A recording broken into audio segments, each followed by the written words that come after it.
I deliver mail. And I was out on my route delivering mail, and here the supervisors, two of them whipped up in front of me, and my dad's was in bad shape. He's on oxygen. And I thought, oh, something happened to my dad. And so they come running over to my car, and I said, is it my dad? And they said, they shook their head no. And I said, is it one of my kids? And they went like that, and I said, is it my son? My son was a senior at University of Pittsburgh, and a girl that lived on the second floor, her ex-boyfriend set a fire, and the smoke, killed my son while he was upstairs sleeping. This boy more or less was, I don't know if he was stalking her or what, but, jealous or whatever, and, set the fire and intended to kill her. And, Joey didn't make it, We buried him on Monday, and I think it was Thursday, was when the detective called me to tell me that it had been an arson, and he wanted to let the family know before it hit the news while I was by myself. When he told me, and I just couldn't imagine the trials would start and stuff. And the first time I took my daughter was when the trial was actually going to start. And ever since that day that she's seen this Matthew, I've had to sleep with her. And that was back in July. Chrissy and I was watching TV the other day, and they said how one stupid act, can affect so many lives. And she looked at me and she said, we really know that, Mom, don't we? But you figure this boy was jealous or whatever about this girl living with this guy, or I don't understand what he was thinking of, but his stupid act has ruined lives of people he didn't even know existed. We've never done anything to her. I've never gotten a traffic ticket, nothing. And to be punished like this, and we'll be punished the rest of our lives because of someone we didn't even know. If he would have been in an accident where he was drinking, or if he would have it been a car accident where it was an accident or something, but to know that someone deliberately, while he was sleeping, where is the safest place you think your child is? In bed sleeping. What this kid did is he has no idea how he has affected all of us. I mean, just the emptiness, the sick feeling that you have inside you every single day. Not a day goes by that I do not shed a tear. Not one day.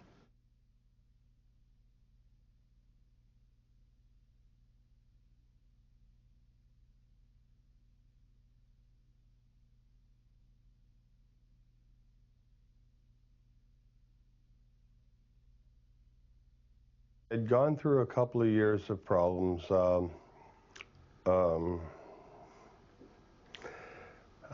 wife found a boyfriend and moved away to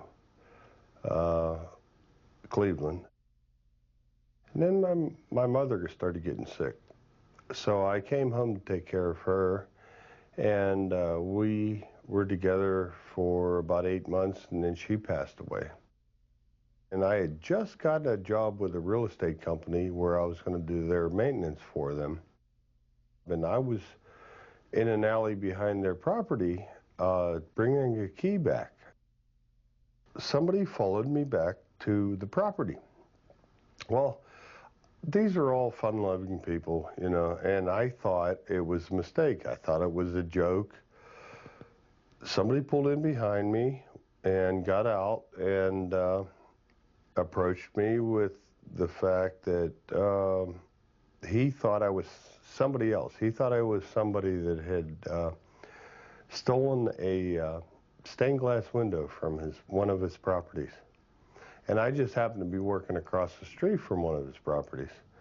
And I thought it was a joke. I really did. And so I really didn't put up any resistance. And then he slid out a metal baseball bat, and he started to attack me. I was obviously the wrong person at the wrong place at the wrong time, but I backed up. He took out my knee. I went down. He just started beating me like crazy. I never even defended myself, which is the hard part, because all my life I've defended my family, my friends. I've worked as a doorman at local restaurants and clubs, and I always had confidence in myself to take care of myself and my friends and my family. And when he took me out like that, it changed my life.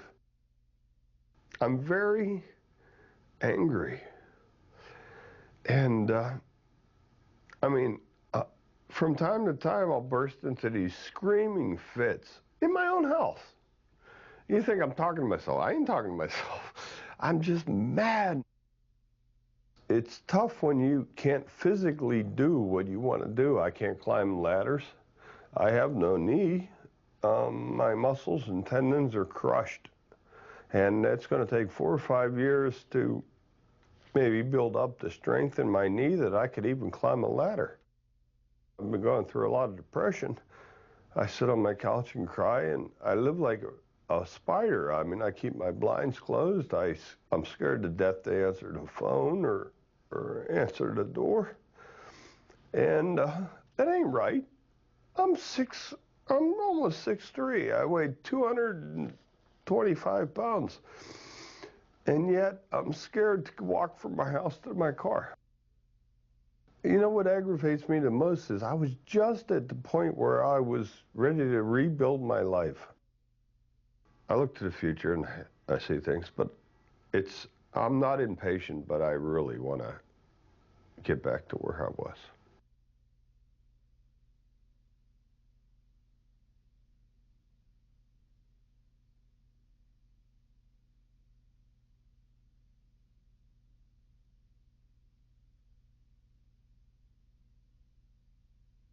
My house was broken into while we were at work, and it was when I actually had kept calling my house because my husband gets home before I do, and I was going to be inviting him over to my parents for dinner, and that's where I was at. And he picks up the phone and immediately and says, "The house has been broken into. You need to come home." They kicked in my back door, and they had taken our 36-inch TV that was in the living room. They took our 25-inch TV that was in our bedroom. They took just a lot of weird stuff that we kind of don't understand why they would take it, but like towels out of our closet. They took like wash rags. There just seemed like there were so many little things that just kept coming up missing every day that went on. I'd find something else. They took my camcorder, which had my youngest son's newborn video in it, which that's probably the worst thing.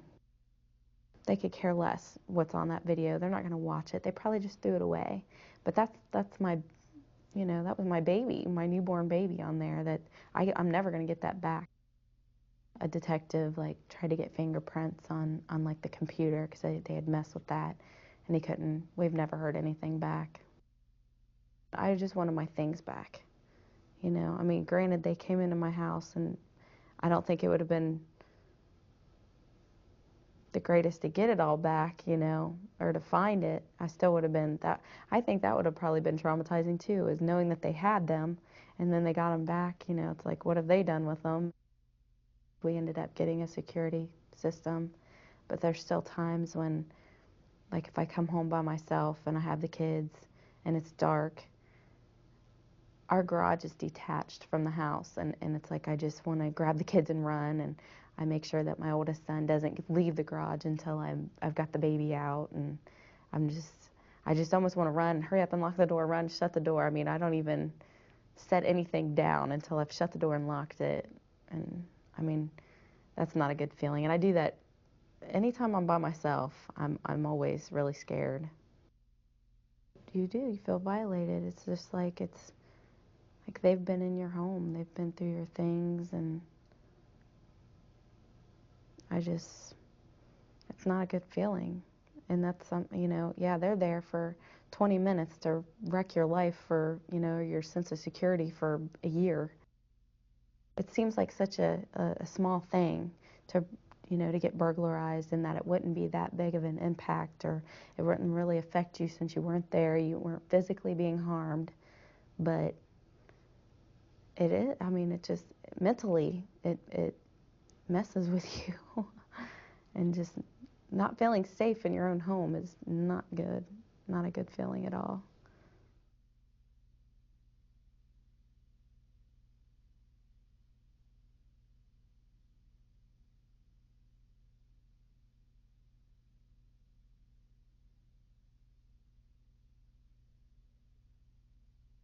It happened when I was I can't remember the exact age, but it was between 5 and 7. But I never told anyone until I was a senior in high school, 17. The one that I was abused by was at the time, my best friend's older brother. He was about 7, we were the same age, he was about 7 years older than us. It all started off with the hugging game.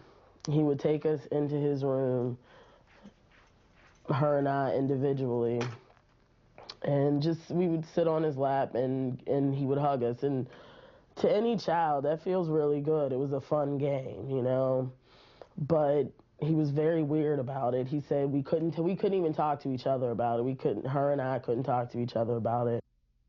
Every time she would leave the room, he would jump on me. I was never penetrated vaginally. It was always oral.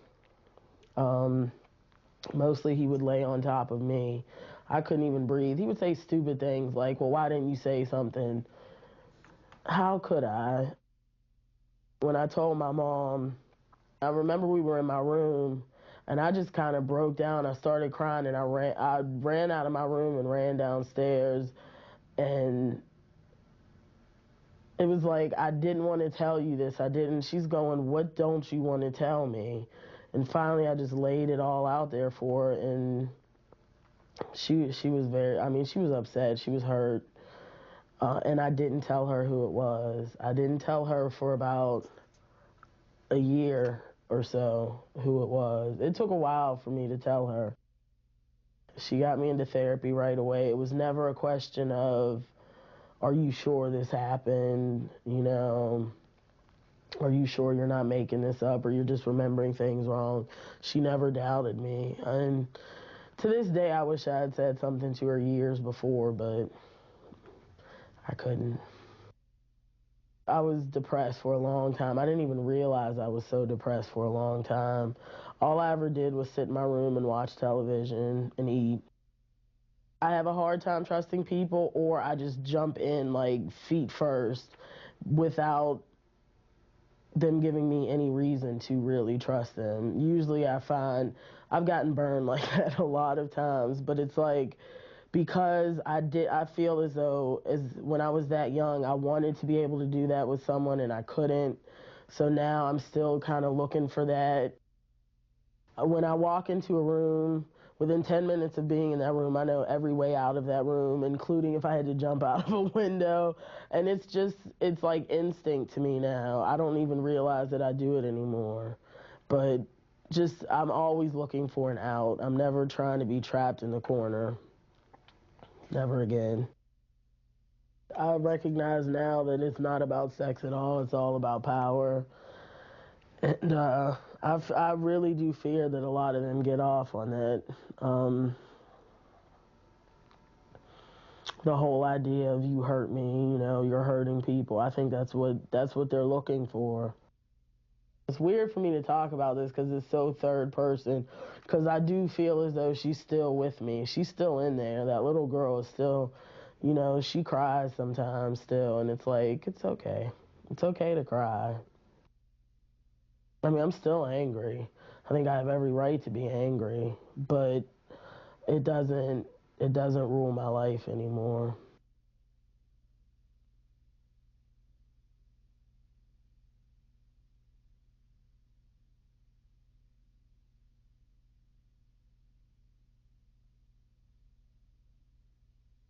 It was part of my childhood to be beaten so badly that my eyes would be swollen shut for days on end. I had an uncle who was, he was a sadist. He was brutal. He was absolutely insane. And I suffered beatings at his hands time and time and time again. He would be the only father figure that I would know as a child because my mother and him lived together all throughout the earliest part of my childhood. My mother was as well. She was a violent person. Any small thing that annoyed her, it was taken out on us kids. My mother handed me over to a pedophile when I was 5, and by then, you would have thought that I was conditioned to handle the horrors of my life. But this added a new dimension to my suffering, and I found it almost unbearable to deal with. So as a kindergartner, I would have to leave kindergartner class and go home and have sex with this man who was in his 50s. I remember the long walk home and crying and falling down and having to get back up and walking on and falling down and crying and getting back up and walking on. I had to adjust to that situation. I had no choice but to shoulder this responsibility, and I learned that food meant sex for me. Young in life, I would turn to drugs, and that would be a friend of mine for a long, long, long time. My journey has been an enormous struggle for me. I've known years and years of depression. I've been physically sick in times in my life. I lost my job. I had no friends. I assumed I would die. I never expected to live through this. I don't think being abused as a child goes away. There's things that I deal with as an adult now that it's kind of like troubleshooting. I maintain taking care of my mental health and my emotional health, and I've learned over the years to be fairly good at it. I know that I am a high-functioning abuse survivor. I have a propensity towards honesty, whereas my siblings don't. They want to just forget it. They don't want to think about it. But I think it's more insidious than that. We were made to witness crimes committed against one another over and over again. It's like we hold the truth, and we can't get near one another. It's too horrible. To even see each other is so painful.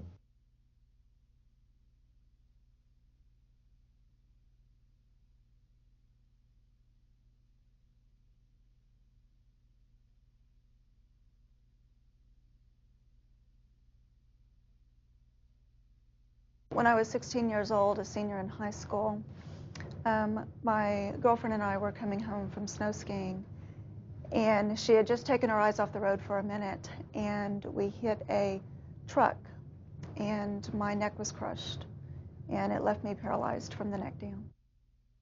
After I had recovered from my injury and kind of built back some self-esteem and confidence, I was a senior in college and had a boyfriend. Shortly after we became engaged, I heard him refer to me as his pretty bird in a cage. And I think it just sent chills down my spine when I heard that. I always had to come home from class on time and tell him where I was going and when I would be back. And when I came in from class, I was a few minutes late. And when I came in the door, he was sitting on the couch and he had a butcher knife in his hand. He grabbed me by my feet and pulled me out of the wheelchair. He climbed on top of me and held my arms down with his knees. And he started choking me and stabbing the butcher knife around my head. At that point in time, I realized my life was in danger and I didn't want to stay in this relationship. But it was just 3 weeks later that he had pretty much held me hostage throughout the night. And I was admitted into the hospital with a broken arm, broken nose, broken ribs, and my sternum was permanently damaged. Then at that point, it took the hospital, the police, the university, and my family all stepped in and got me out of that relationship. And it was about a year later when the trial was starting for the first charge. And I went into that courtroom with the utmost confidence that the person that did this to me would be punished for what he did. It was a 5-day trial.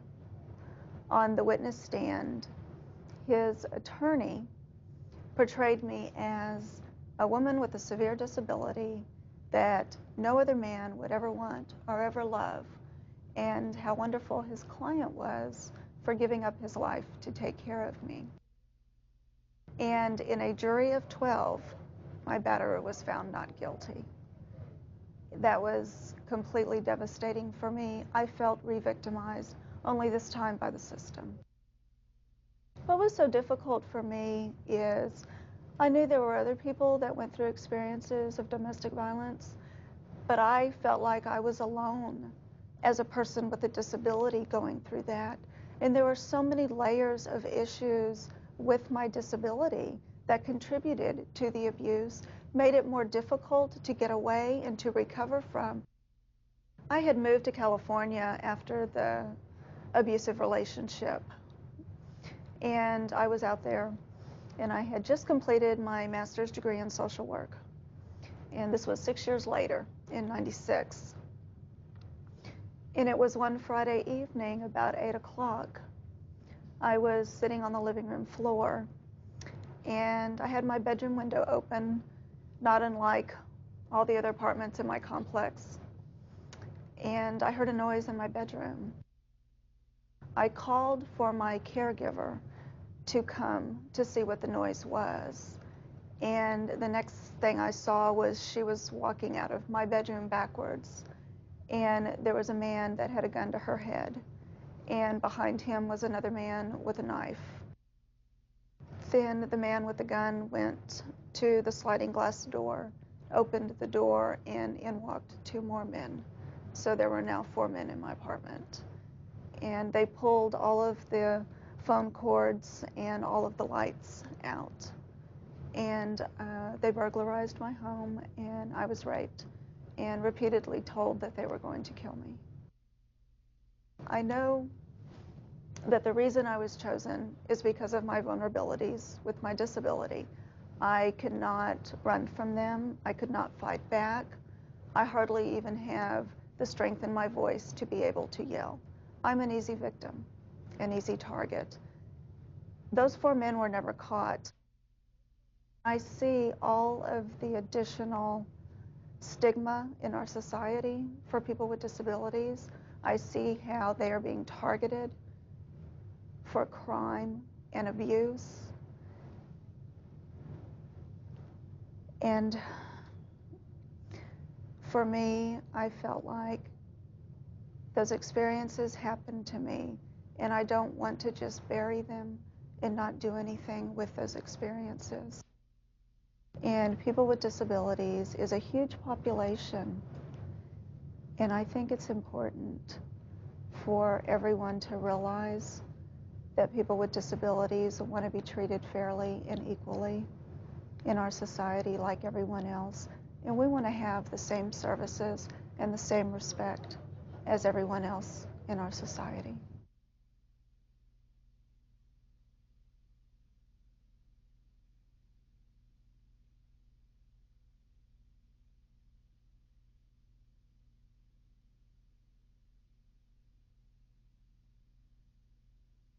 I am a victim of domestic violence, and I think the thing that was the hardest to realize was that I really was a victim. My ex-husband was very controlling. very isolating from friends, family, church. He monitored my coming and going. He didn't let me talk on the phone. You know, my family was stupid and I was stupid, and the things that, you know, the apartment that I lived in that he moved into with me, it was stupid. You know, everything wasn't up to his par, including me. And so, you know, I was constantly in a race with myself to see, you know, what I could do to make it better or fix it. And it just kind of snowballed from there. And the crux was when he threatened to have me killed. You could put on your social face when you were outside, but the thing that was most frightening was I was literally afraid to go home at the end of the day. Work was a comfortable setting. Church was a comfortable setting. Nobody was going to do anything. But then you get in your car to go home and you start having panic attacks. The daily impact, once he threatened to have me killed, it was like you were outside looking in. Because by the time that happened, you know, I wasn't really talking to my family because I had pretty much pushed them by the wayside. They didn't like him or how he treated me because they could see it. Of course, I was too involved in the relationship to see. And so there was nobody to go to. I kept thinking in the back of my mind that domestic violence happened to somebody else. You know, on TV, it's some other person or some other background or lifestyle or age of a person. You know, I didn't think that it would be happening to me. You go through the whole realm of emotions. One minute you're mad as a hatter that you allowed yourself to do this or that he did it to you. And the next minute, you're so glad and relieved that you're out of it. He was sexually abusive. And I think of all of it, that was probably the most painful and still probably the hardest to get past. You know, when you're in a relationship with somebody that you love and they use sex forcefully, it's devastating. It's demoralizing. I've gotten to the point where I know I'm better off without him, and I'm moving forward. Me being a victim of domestic violence has really affected my whole entire family and friend structure. For the longest time, it was the elephant in the room. They tiptoed around all of the issues. The fear has eased a little, but it's still there. It's still fresh enough. Emotionally, I can't imagine going out on a date again, or getting into a relationship again. I can't imagine being intimate. I'm afraid that if I put myself out there, it'll happen again.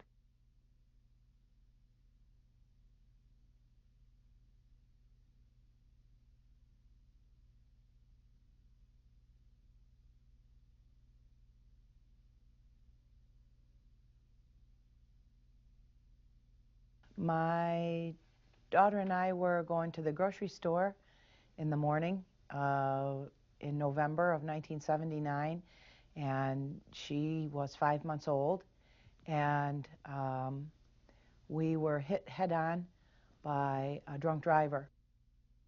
It was his fourth time for drunk driving. He had no license, he had no insurance. He drank a pint of whiskey about before 10 o'clock in the morning. My daughter was in a car seat, and the straps just busted on it, and she came around and hit the back of her neck right here on the corner of the dashboard and crushed. You have a cervical section of your spinal cord, and it goes C1 through C10 to right about here, and she crushed C4, 5, and 6, these three vertebrae right here, and they kind of twisted like this and went across and then ended back on top of her spinal cord, and she was paralyzed from the neck down. And I broke about 14 bones from the waist down, and I have a couple of plates in my left foot, and I have a rod in my right leg. You know, she always had pneumonias, and she had atelectasis, and she had bladder infections, and she had tracheostomies and other kinds of infections, and she had seizures. I had 7 years of playing tug of war with God, and I knew that he'd win someday. She died, and that was in 1986. I try and have the good pictures in my head of Laura instead of the bad pictures now, but the bad pictures plagued me for a long time, and the hatred was just unbearable for the man that hit me. I mean, that was like just carrying an extra tumor, you know, a big tumor. And so you've got the hate, you know, it's just this intense hate, and you lay in bed at night, and you know, I used to concoct all kinds of plans on how I was going to kill this guy. And then I thought, I'm not going to kill him. I'll hit him in the back of the neck with a lead pipe. I'll have somebody hold him down. I'm going to paralyze him like he did Laura. And then you just go on with these scenarios, and you just build this up. So now you've got all this hatred for this person, and you get all this pain and sorrow. Sometimes the people who do it, even after they've been picked up for drunk driving, they still don't see themselves as a problem, you know, because maybe somebody isn't in their face showing them a picture of their dead daughter, or telling them what that felt like, or how horrifying it was to have her chew her fingertips off because she couldn't feel them and was covered with blood one morning. You know, now let's start thinking about, what if it was your kid? What if somebody did this to your kid? Let's start thinking about that a little bit, you know, or it happened to your mom or your boyfriend or your girlfriend or your wife or whatever.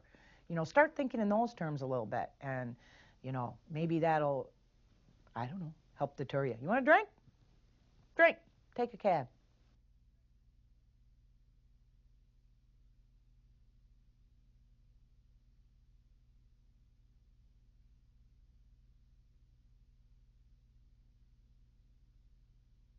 My son, Anthony Dyer, who's 16 years old, had joined a gang that I didn't know about, and the gang that he was in, they murdered him. My son hadn't come home, and it was on my pay week, and he hadn't came home for 2 days. That Friday, I was going to call the television station and asked them to air my son on the TV, but that evening I heard about a body had been found, and I didn't feel comfortable with that. I went down to look at the body, and what I saw, it didn't look like my son, because his face was swollen. He was frozen. It was a bitter cold. The only way that I really identified him was by his fingernail biting. And it was hard. It was very hard to deal with that. They ended up beating him. Then they wrapped him up and put him in a towel and put him in a trash can. So the leader of the gang told him to 69 him, which meant kill him. So one of the guys went down the hill and kicked him in his head until he wasn't breathing anymore. And he took his gym shoes off that I had just bought him. When they finally picked him up, the guy that had kicked him in his head, he had his shoes on. I didn't even know my son was in the gang until after he passed. He was only 16. To me, he was still a baby. I had a memory loss. People that I had known for years, I couldn't remember who they were. I couldn't go back to work for at least 3 weeks. You know, people would question me about different things, and I didn't want to deal with it. I would cry all the time. It's just your whole life, you know, it's just turned upside down. None of them showed any remorse. Next year, 3 of them will get out. They plea bargain.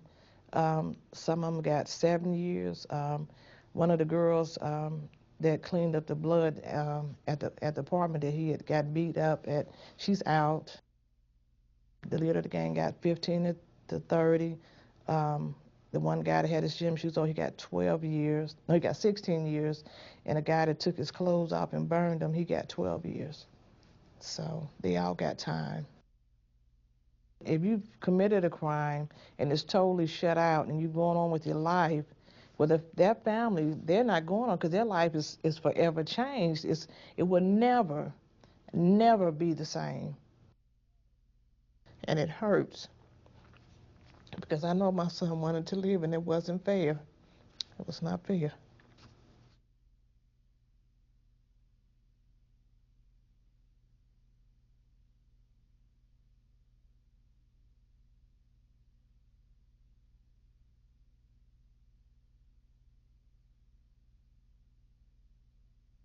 My name is Ji Young-an, and I am the sister of Dong Young-an.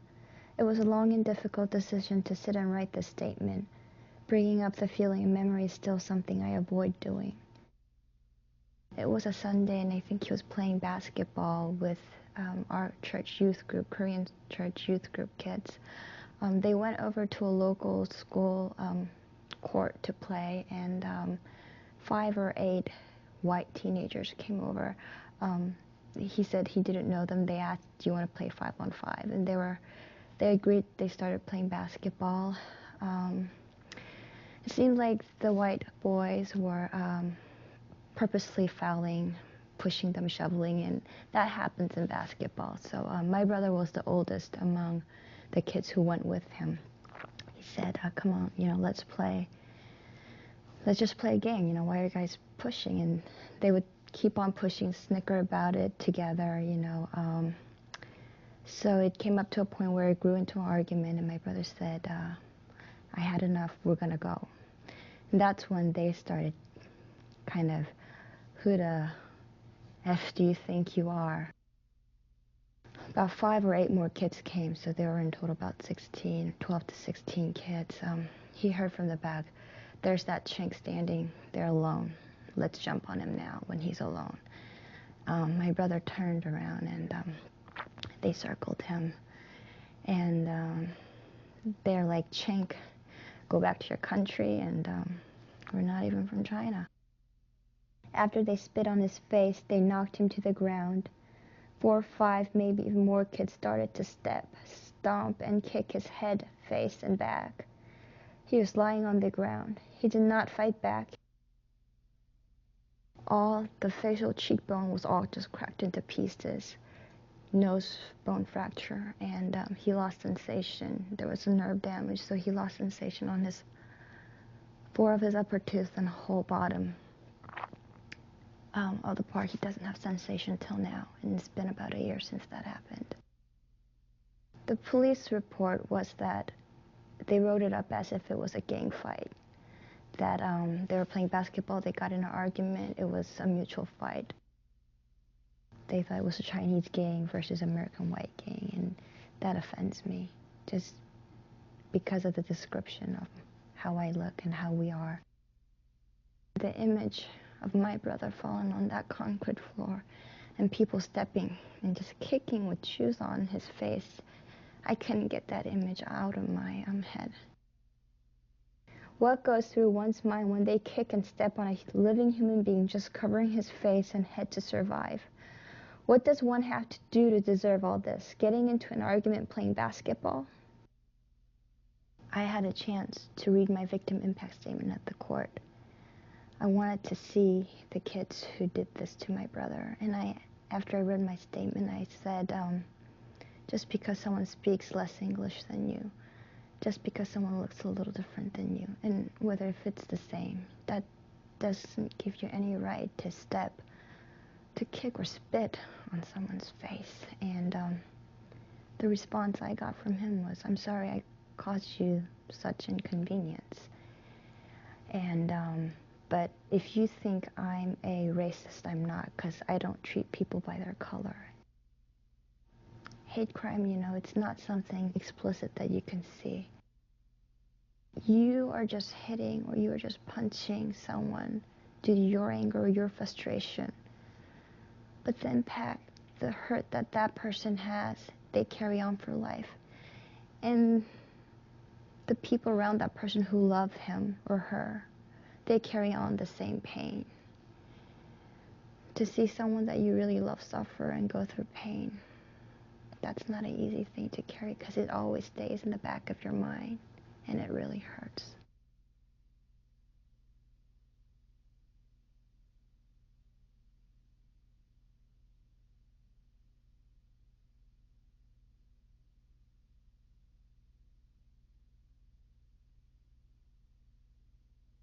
Jill was on the second floor. The first floor apartment was empty, and the basement floor was inhabited by the man that killed her. He apparently had gotten the idea that Jill was narking on drug dealers in the area, and he had been dealing drugs out of the apartment. She had been there 2 months. She had no idea. He was waiting for her when she returned home from work at 1 o'clock in the morning, and he punched her in the face, stunning her, and got her tied up and spent 6 hours killing her, raping and killing her. 8 years later, it still seems like yesterday. They did not want any of us seeing her because she had been so badly beaten. I was allowed to hug a body bag that was on the elevator at the funeral home. And I basically said the goodbyes for the entire family at that point. Jill's murder left me with this huge, gaping void in my gut. And I felt like if I ever let anybody close enough to see that, they'd either think that I'm crazy or they would be terrified by what I had to show them. I became really, really suicidal after Jill's death and wanted very badly to be with her. My oldest sister became pretty agoraphobic. It's still difficult for her 8 years later to leave the house without a strong family member with her. My brother, who had problems with alcohol prior, became full-blown alcoholic.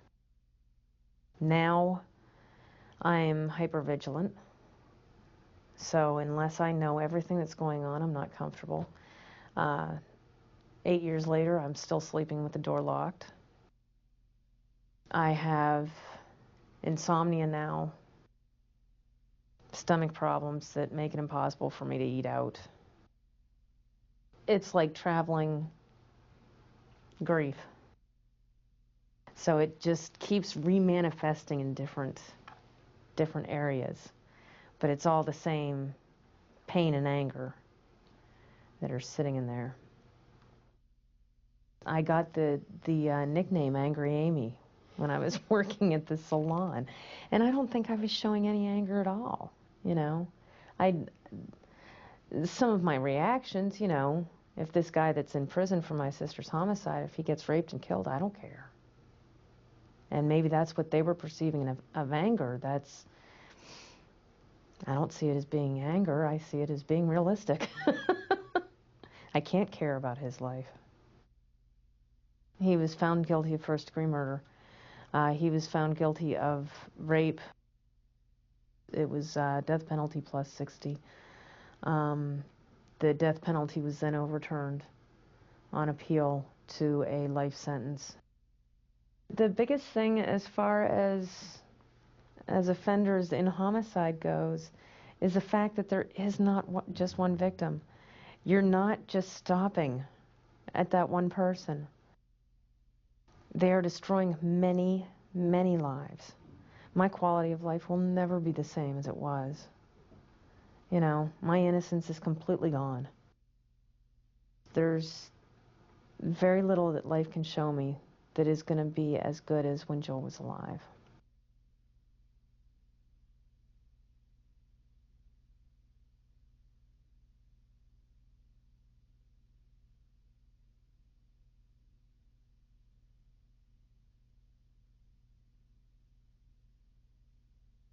my daughter was trying to stop an argument between two more girls, a friend of hers and the young lady that stabbed her. And she walked up to her and tried to, you know, protect and, well, how do you say, stop the fight? So it wouldn't start, rather. And the girl stabbed her in the neck, and it hit her aorta, and she bled to death. Because you see, my daughter suffered from MS. She couldn't fight. She couldn't walk straight on a straight line. When I got to the hospital, they did tell me that she had a pulse, and of course that made me feel better because I knew she was, you know, she had life. But then a doctor came out and told me she didn't make it. And that's when I kind of went to pieces, I guess you might say. I do know that there are a lot of people who commit these crimes and think that they shouldn't be held responsible, but they should, and they should be punished, because you can't go around taking people's lives and not be punished. I think the girl got put 10 years. She thought she should get out because she had a son at home who needed her. And I wanted to jump up and say something, but that big son of mine was with me, and he held me down because we wasn't supposed to talk, really. And I wanted to tell you, yes, my daughter had a mother at home that needed her, but she couldn't have her. If she ever comes to court again or tried to get out on parole again, I want to be there too. Because even though I know I won't get my daughter again, I miss her. If people just realize how it hurts the families of these people that they hurt, kill, and maybe they could understand, I wouldn't want that to happen to me, so I can't do it. But we have some people with no conscience, I guess. 1 year later, that my son, I lost my youngest son, and that didn't help matters either. But God has been with me, and I'm doing the best I can. And I'm sure they wouldn't want me crying every day or, you know, suffering because of them. I can hear them now, Mama, you got to go on, you got to live. So that's what I'm trying to do.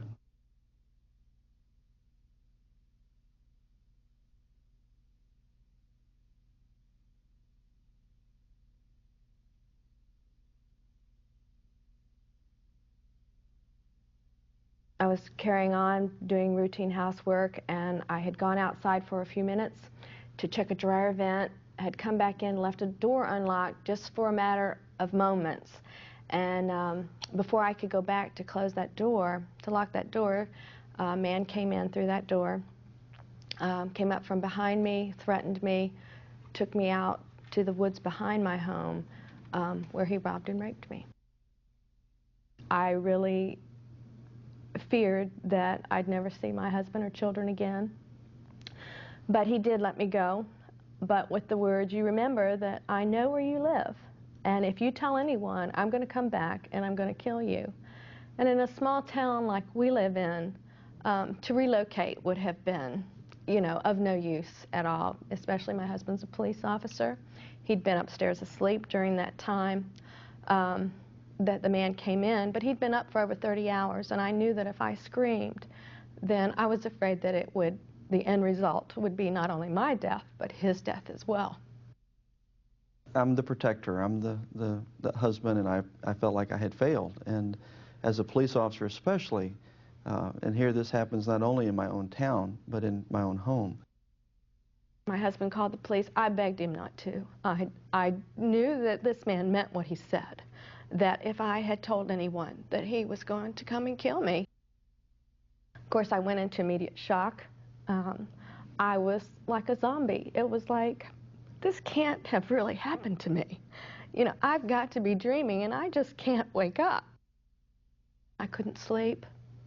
When I did finally sleep, They were nightmares. I couldn't eat. I couldn't think. I couldn't focus. The kids and I would be having dinner with Debbie in the evening, and she would just explode, seemingly for no reason. And, you know, it was